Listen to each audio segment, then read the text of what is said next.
ఈమె బీఆర్ఎస్ హయాంలో ఈమె మొత్తం విమానం ఎక్కువ దిగుడే లేదు. ఒక సెక్రటరీ, ఒక సీఎంఓ పర్సనల్ సెక్రటరీ మొత్తం ఏరోప్లేన్ మొత్తం దీంట్లో హెలికాప్టర్లనే ఈమె ప్రయాణం అంత విచ్చలవిడిగా వాడింది. ఈమె గవర్నమెంట్ లో ఉండి ప్రజల కోసం, ప్రకృతి కోసం, పర్యావరణ కోసం కొట్లాడుతుందంటే మనం నమ్మాలన్నా. ఏ ఐఏఎస్ అయినా ప్రభుత్వం ఎంత ఇదిగా ఉన్నా ఏం చేసినా అసలు ఏనాడన్నా ఎవరైనా క్వశ్చన్ చేస్తారా? ప్రభుత్వంలో వీళ్ళు భాగస్వాములు.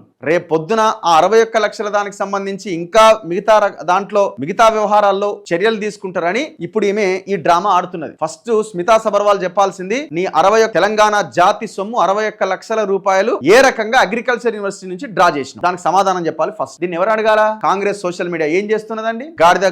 గుడ్డిగాడిద పనితో అవుతున్నారా మీరంతా? డిజిటల్ మీడియా డైరెక్టర్ ఏం నీకు ఒరిస్సా, నీ ప్రాంతమే ఒరిస్సా, నువ్వు గతంలో మొత్తం వేరే పార్టీ వాళ్ళకి పనిచేసి వచ్చినావు. ఇవాళ నిన్ను డిజిటల్ మీడియా డైరెక్టర్ చేస్తే నువ్వు అంతకంటే ఎక్కువ ఏం పని చేస్తావు? మీకు బుద్ధి బుర్ర ఉన్నదా కొంచెం అన్న?